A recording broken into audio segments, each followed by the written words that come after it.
Так, чеченцы Дагестана за Ичкерию. Асан смотрел новый документальный фильм «Искусство шпионажа». Все как есть рассказывают про российских шпионов. Да, чеченцы Дагестана за Ичкерию. Я смотрел этот фильм, мне понравилась больше всего вторая серия. Там буквально по 30-40 минут, всем советую. Фильм называется «Искусство шпионажа», 2020 год, по-моему. 20 или 21? 20 год, новый. Этот вы можете найти, посмотреть. Фильм, конечно, очень правдивый документальный фильм про спецслужбы. И там все от и до все рассказывается. Начиная от взрывов домов, заканчивая там новичками, полониями и так далее. И что невероятно, наконец-то американские спецслужбы, а этот, без сомнения, фильм снят американскими спецслужбами, потому что там принимают участие ветераны спецслужб американских. Наконец-то они начали называть вещи своими именами. Я не считаю американские спецслужбы там матерью Терезой, какие-то правильными и так далее. И вообще я не считаю, ни одни спецслужбы в мире не могут быть там справедливыми, абсолютно справедливыми, там гуманными и так далее. Конечно, там есть, это суровый мир, тем более они имеют дело, в этих спецслужбах, имеется дело с очень плохими парнями, как они говорят. Ну, я думаю, наши чеченские спецслужбы должны будут вести себя соответствующим образом в сложившейся обстановке. Но то, что делают российские спецслужбы, что делает КГБ, ГРУ, ФСБ, этому вообще нет ничего в равности, в подлости, лживости нет равных просто. Хотя обманывают все спецслужбы, это их конек. То, что делают русские, никто не делает. Так вот, американцы не говорили, если вы помните, я общался с Дэвидом Саттером, и он там сказал, что вот он заправил в ФБР запрос или в ЦРУ, какие-то спецслужбы, и попросил бы доставить документы мне, дайте мне документы по поводу взрыва домов 99-го. Ему не ответили. И я когда читал, Карамурза есть такой один, его отравили. Пару раз, по-моему, вот даже травили, не могли никак убить. Вот его дело тоже ФБР там тормозит. Хотя, видимо, ФБР имеет информацию. Потому что я так теперь понимаю, что в России агентуры и сторонников не обязательно быть агентурой. Достаточное количество у американцев в России есть, в этом можно уже не сомневаться. И вот в этом фильме «Искусство шпионажа» там американцы, спецслужбы, самое главное, журналисты, политики, там много кто что говорил, но спецслужбы начали называть вещи своими именами. И мы очень надеемся, что в ближайшее время будет суд над этими преступниками российскими, начиная от Путина, заканчивая Кадыровым, Стрелковым, Гиркиным, там, Дугиным и другим мерзавцам, фашистам и преступникам. Очень на это надеюсь. Так.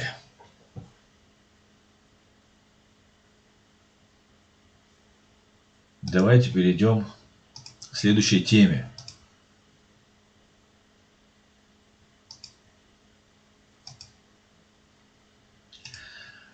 Так, где же это было видео? Вот это видео. Ну вот, смотрите. В Буйнакске произошел взрыв дома. Да, убили российских военнослужащих. Своих же.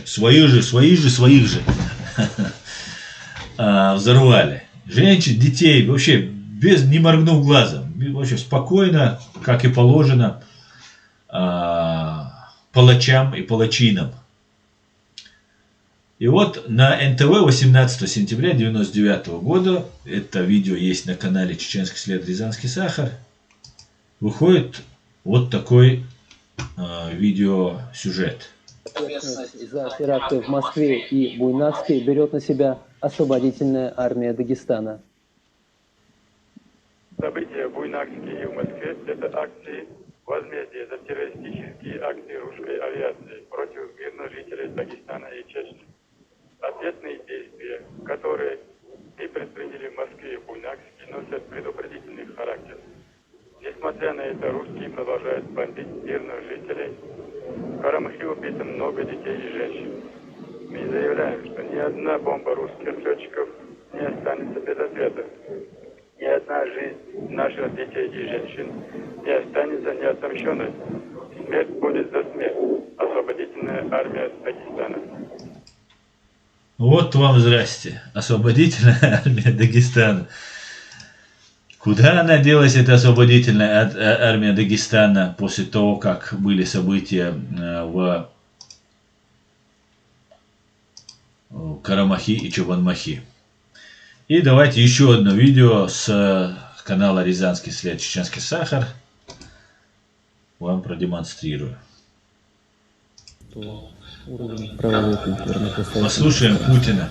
он способствует росту терроризма, к сожалению. И мне тогда, кстати, не понравилось, что он нисходительно пренебрежительно всегда говорил об электорате. Он говорил пренебрежительно, что вот, Сереж, то, что вы покажете, то и будет. Эти люди ничего не узнают, да им не надо знать. Вот, если вы не покажете, это же не было, правильно, Сереж? Он мне говорил. Вот это его фраза. Если вы не покажете, это же не было, правильно, Сереж?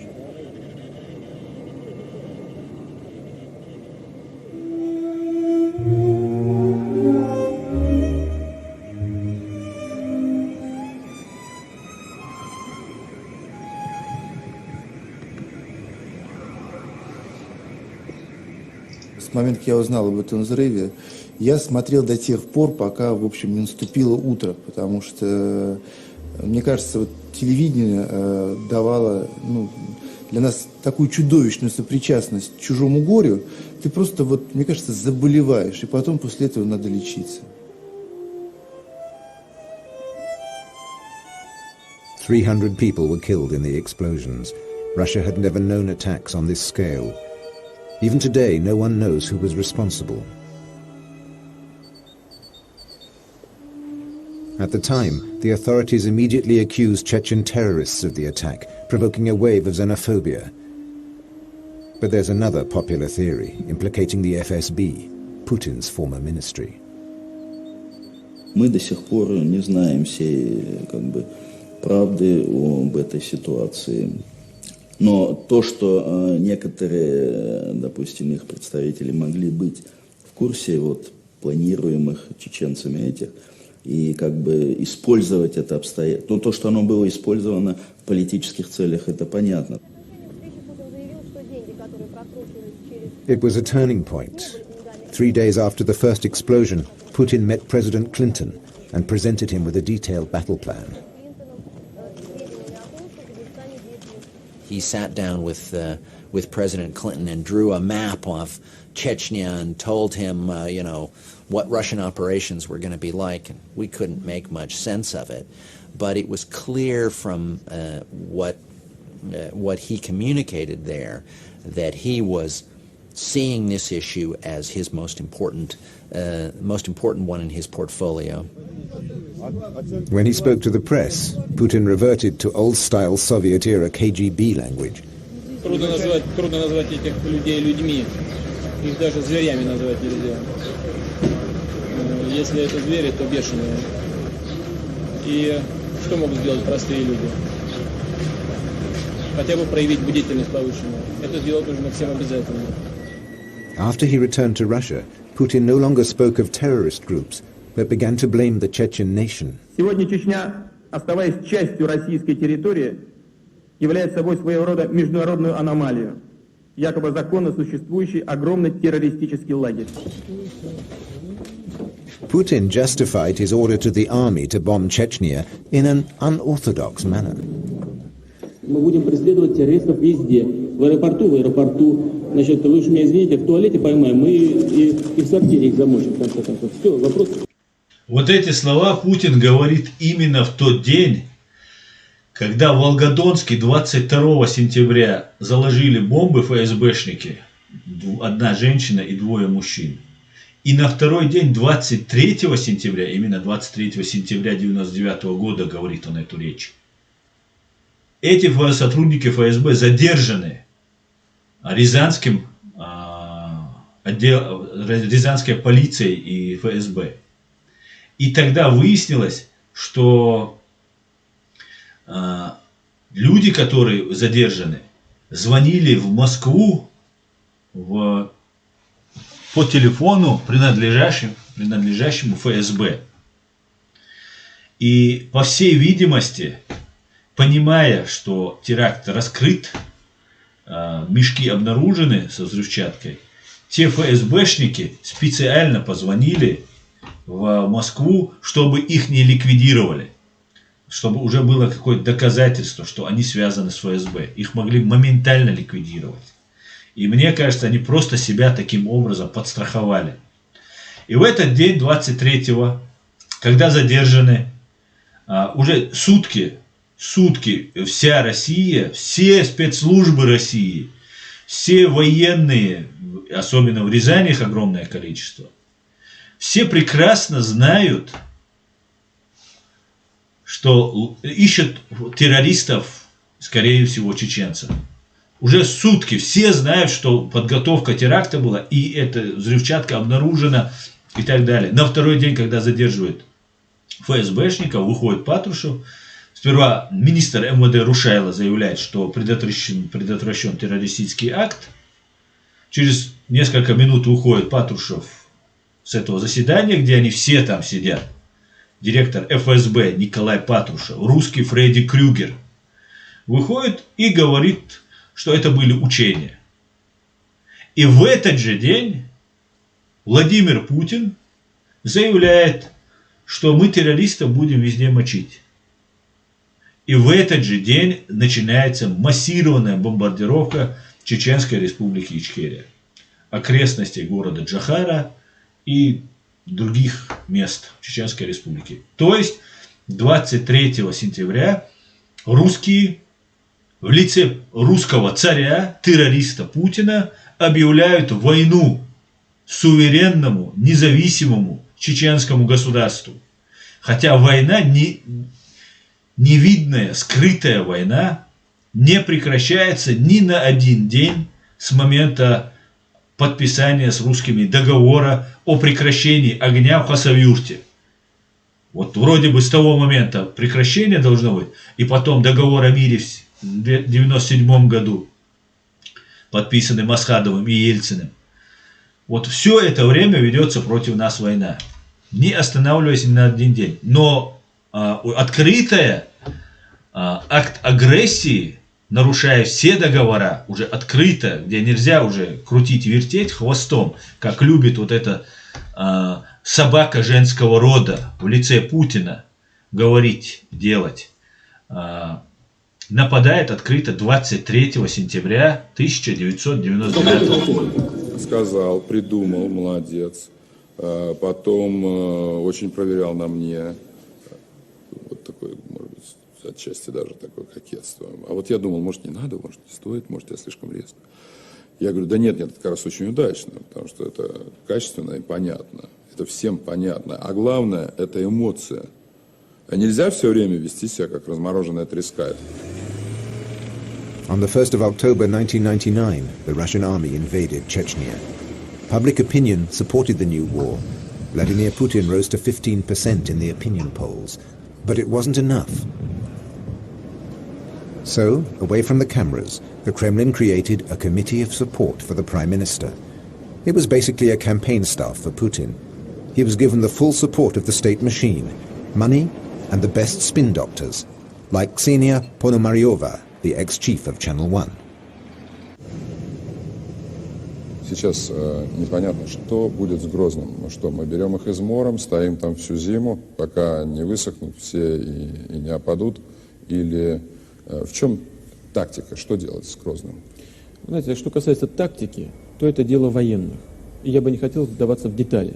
Хотя есть различные варианты развития ситуации. Какой у него политический The conflict in Chechnya was an integral part. здесь Путин, организовав взрывы, заказав эти взрывы, призвав русский народ, он и на месте, где взорвал на Каширке дом, где он, на Гурьянова, куда он приезжал, потом вот в Индонезии, или где он, в Ирландии, или не помню, где он там находится, где он называет террористов бешеные, если звери, то это бешеные звери.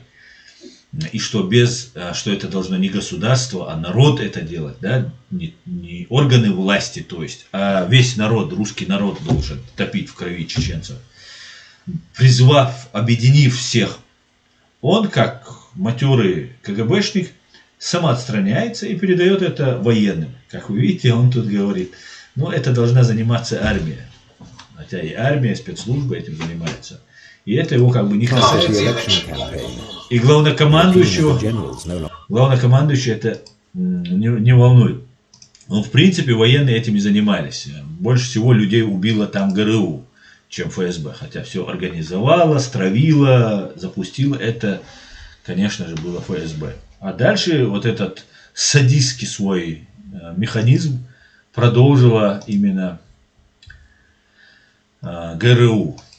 Так, дальше, возвращаясь к этой теме, чтобы потом можно было обрезать это видео, и мы смогли из этого сделать отдельное видео, я смог сделать из этого отдельного видео. Конечно же, нужно для этого, для полного, как говорится, доказательства, для полной ясности, для полной ясности картинки, показать выступление Владимира Жириновского, который 17 сентября 1999 года, день взрыва дома Волгодонский, пленарное заседание, то есть 17 сентября 1999, когда взорвали дом, об этом Жириновский узнает, приходит в Государственную Думу и обращается к председателю Государственной Думы Геннадию Селезневу о том, что тот, Геннадий Селезнев, 13-го, то есть за 4 дня до этого, сейчас 17-е, он это говорит 13-го, что вы сообщили о взрыве дома в Волгодонске. Если бы в России было бы 2 города, там, Москва и Волгодонск, можно подумать, что ошибся как-то. Но когда в России их 1000 этих городов, то это нельзя списать там на какую-нибудь случайную оговорку. Ну давайте послушаем. Это тоже, вы многие это все видели, но это должно остаться у нас в архиве.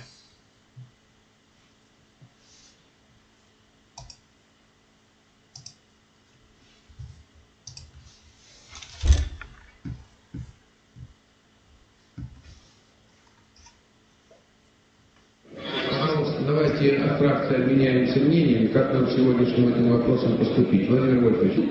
Оставьте в покое сегодня наших министров. Вы же видите, что происходит в стране. Вспомните, Геннадий Николаевич, вы нам в понедельник сказали, что дом Волгодонский взорван за 3 дня до взрыва. Это же можно как провокацию расценивать. Если Государственная Дума знает, что дом уже взорван якобы в понедельник, а его взрывают в четверг. И в это время мы с вами занимаемся всем другими делами. Давайте этим займемся лучше. Как это произошло, что вам докладывают, что в 11 утра в понедельник взорван дом, и что администрация Ростовской области не знала об этом, что вам об этом доложили? Все спят, через 3 дня взрывают, тогда начинают принимать меры.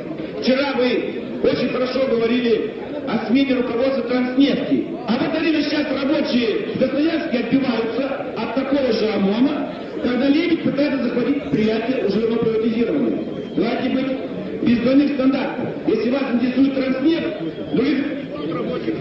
Владимир Вольфович, нас все должно интересовать с вами. Там, где царит беззаконие, мы должны вмешиваться. Давайте этот вопрос снимем. Да, хорошо, я понял позицию вашей фракции. Сергей Николаевич, пожалуйста, решите.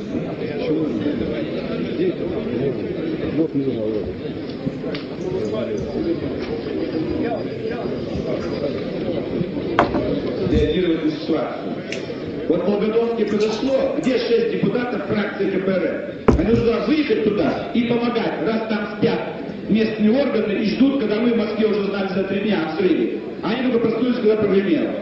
Это вот не годится такой стиль работы, Геннадий Николаевич. Не годится. Это чудовищно, депутат Жириновский. Мы постараемся, чтобы вы проиграли в своем округе. Вот этот горе-полковник бутафорный, фамилия которому Жириновский. Вот это враг номер один российской армии. Вот таких полковников к стенке надо было ставить. Или когда наши дети будут там служить, войск служит, второй год, срочную службу готовится к Дагестану, защищать такого потомка. Все, Александр Николаевич, достаточно. Владимир Вольфович. Владимир Вольфович, успокойтесь. Александр Николаевич.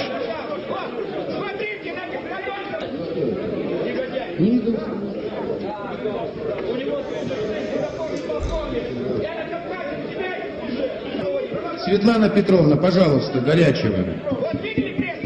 Уважаемые депутаты, я прошу вас проголосовать за лишение Владимира Владимира Вольфовича Жириновского лишили слова, конечно же, на месяц. Но прошло небольшой отрезок времени. Как вы видите, на этом видео Жириновский сидит в зале, да, в депутатском, на своем депутатском месте. Но после того, как Жириновский этот вопрос поднял, его наградили и дали ему должность зама спикера Государственной Думы.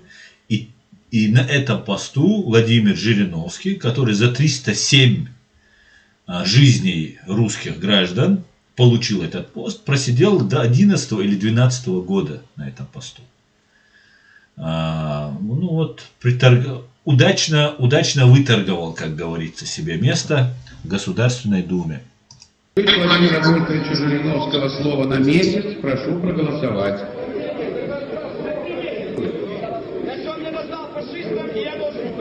Тише, тише. С карточек. Покажите результат. Решение принято. Единогласно, вы обратили внимание, единогласно. Все проголосовали депутаты. Задал вопрос, просто взрыв дома. Ну о чем говорить? А кто тогда будет в этом разбираться? Вы видели? Жириновского лишили слова, и все были за. Ни одного против не было. Вот и все. Вот вся Государственная Дума была за то, чтобы этих людей убили, взорвали, своих россиян взорвали, и не говорили об этом. Обвинили в этом чеченцев и начали войну. И Жириновский не интересовался этими 307 людьми. Жириновский старый КГБшный кадр, который во время развала Советского Союза, как сейчас, во время развала России, предполагаемого развала, хотя Гарри Табл говорит, что они этого не хотят, но я буду очень на это надеяться, что это произойдет, даже если не хотят. Создаются сейчас такие же, как Жириновские. Да, и когда Жириновского создал, как говорят, Крючков, что ли, или Андропов, по-моему, Крючков. Этот председатель КГБ СССР такой был. И, конечно же, это такой матерый, да, гибнюк. И вот такие гибнюки, вроде там Навального и других, тоже сейчас создаются и дальше будут создаваться. И будут делаться. Но вот у меня возникает вопрос. Ладно, там, американцы, там, европейцы согласны с тем, что Навальный сменит Путина. И есть в КГБ, еще где-то там люди, которых называют они у себя там либералы там, и так далее, которые хотят сместить Путина, что абсолютно неправда. И никто не даст сместить. Да, есть люди, которые в сторону Запада смотрят, думают в сторону Запада, но они в сторону Запада смотрят не как честные, чистые, гуманные люди, демократы. Они смотрят на Запад, как бы сейчас выкрутиться из этой ситуации и сохранить вот этот фашистский свой режим. И вот создавая вот этого Навального, ведь должны же понимать, и Ельцин, вот сейчас Навальный в Германию приехал и спел песенку на немецком языке. на немецком. Видели вы эту песенку? И он ее так поет, давая понять своим людям в России, своим фашистам, своим товарищам. Ну, это мое чисто, сугубо мое личное мнение, да, которое сложилось, прослушав это видео, где Навальный на немецком поет какую-то немецкую песенку. Он ее поет, как будто к ему виску переставили пистолет. Никаких эмоций, вот так, таким ярко выраженным русским акцентом. Но тем самым он дает показать здешним, что вот я за вас там и так далее, и так далее. Ведь Ельцин тоже приезжал в Сенат и тоже говорил: Боже, храни Америку и так далее. Но что в итоге получилось? Сейчас, я в этом нисколько не сомневаюсь, коронавирус, дело детища российских спецслужб, Путина в первую очередь и Патрушева. Уже сотни тысяч людей в Америке, только в Америке, а так миллионы людей уже умерло от коронавируса. Открыто, конечно, Путин боится, как подбаивается Америку и правильно делает. Но они вот таким образом предают. А сейчас Навального, которого поддерживают, например, немцы, да, Меркель и Байден его поддерживал, и американцы уже видно его поддерживают. Они, наверное, таким образом хотят раскачать ситуацию. Может быть, я просто не знаю. Я владею ограниченным количеством информации, поэтому я делаю вывод только из того, что вот из открытых источников, никакого там инсайда, ни какой-нибудь там такой инсайдерской информации у меня нет. И вот получается, выходит Навальный, выводит людей, этих людей вычисляют, самых активных, всех начальников штабов, руководителей штабов по всей России переписывают, их будут в первую очередь вербовать, сажать, пугать, бить и так далее. И получается, режим Путина укрепляется, а не расшатывается. Ведь нет достойных лозунгов. И вот максимум, что мог вывести Навальный, вот то, что он вывел, эти люди в основном, да, некоторая часть из них радикализируется и будут уже понимать, что бесполезно одними фонариками что-то решать, или снежками, или стоять на коленях и говорить: не бейте нас. Это не выход. Но, с другой стороны, все, что имеется, уже все зачищено, подсчитано, и начнется ликвидация всего. И Путина никто не свергает. Не знаю, это, наверное, сказать, сложные свои игры, но ничего хорошего для Америки и для Германии это не несет. Да, смена Путина это супер, это хорошо. Но смена вывески, покраска просто. Покрасят стену. Та же тюрьма, она остается. И нам, заинтересованным людям, украинцам, грузинам, чеченцам, всем остальным, казахам, странам Балтии, всем якутам, кто живет у нас там на Кавказе, всех, кто заинтересован в уничтожении тюрьмы народов, для того, чтобы люди получили права и свободы, они должны объединяться. Нам никто не поможет, ни Запад, ни Юг, ни Север, ни Восток. Только мы сами. И если мы что-то будем делать, и нас будут считать какой-то реальной силой, вот тогда нам начнут, чтобы поиметь какую-то от нас выгоду, начнут вот тогда к нам притягиваться. А до тех пор они сами будут вот эти свои, вести разные свои эти провокации и спецоперации.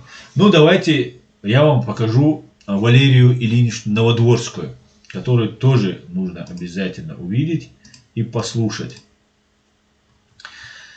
Которой уже нет, к большому сожалению. Великая женщина, диссидент, очень красивая молодая девушка, которая попала застенки карательной психиатрии в Советском Союзе, где ее признали сумасшедшей. Тогда считалось, что если вы считаете, что советский режим это плохой режим, там что-то не так, то вы сумасшедшие. Ну, приблизительно то же самое сейчас происходит в России. Сейчас пока это происходит в Чечне, говорят, тебе бес вселился там, и тоже пытаются лечить, хотя это у них не так поставлено на поток, как это было в советское время. Но я думаю, к этому они уже потихоньку подходят и подойдут. Ну, давайте послушаем Валерию Ильиничну. О взрывах домов, печальный юбилей, да, на улице Гурьянова. Во-первых, с чего бы это вдруг? Чечня была де-факто независима, правда, без денег, правда, в общем, в экономической блокаде. Но почему надо было взрывать дома тогда, а не во время Первой Чеченской, казалось бы? Логика где? Искать повода для Второй Чеченской, так ведь это было совершенно невыгодно чеченцам. Это было выгодно совсем другим структурам. И если посмотреть, кто воспользовался взрывами домов, и почему началась Вторая Чеченская, и почему Путин стал президентом, и как полез вверх его рейтинг по воле совершенно растленного народа, который решил сплотиться вокруг своего просвещенного руководителя, обещавшего мочить всех в сортире. И если вспомнить объяснение, которое власть давала, безумное совершенно объяснение, когда их поймали с поличным в Ростове, в Рязани, вернее, в этом подвале с сахаром, то они все отрицали, что, мол, это клевета и фальсификация, то вдруг оказывалось, что это операция спецслужб, то потом выяснялось, что это была штука, что-то вроде учения и тревоги, а Селезнев, с чего бы это, перепутал город и улицу, и дом, зачитал не ту телеграмму в Государственной Думе. Откуда он мог знать, что через 3 дня взорвется и там? Есть косвенные доказательства, за которые, не отправляют на эшафот, но которых, в принципе, для истории достаточно. Косвенных доказательств достаточно, что дома взрывали наши спецслужбы. Это выяснится лет через 200, если, конечно, в России переменится власть. Даже на Западе они испугались этой идеи, что российская власть на это способна. Я встречала людей, которые не хотели верить, что и Аня Политковская, и Сергей Юшенков погибли, и даже Литвиненко, хотя здесь, по-моему, точно известно, погибли от славной чекистской руки. Потому что если это признать, как подавать руку, как включать 8, как дальше покупать этот газ и эту нефть, как с ними сотрудничать, идет война. Война власти против общества. А общество корчится от ужаса, сворачивается в клубок и не хочет отдать себе отчет. И не только плебс, там чернь, охлос, но ведь и политическая элита, даже оппозиционная, боится отдать себе в этом отчет. Потому что после этого в чем будет заключаться деятельность? Как сидеть тогда в общественной палате? Как работать в этой Медведевской комиссии? И я думаю, что вот тот номер, который мы сделали, способен просветить некоторые неразумные умы, которые все пытаются спрятаться за какую-то надежду, за веру, за надежду, за любовь. Но вот здесь, к сожалению, в основе лежит не София, то есть не мудрость, а трусость, только трусость и больше ничего. Совершенно верно, только трусость и больше ничего. Валерия Ильинична побывала у многих, не знаю, во многих или нет, но у самых известных психиатров. Ее пытали, ей кололи, разные транквилизаторы, и очень сильно испортили ей здоровье. И, возможно, даже вот сейчас в конце ее уже убили. Но она не боялась, и мы не боимся. Так как КГБ, русским спецслужбам нужен от нас страх. Они могут получить от нас все, что угодно, кроме страха. Это им не подвластно. Да, Аллах.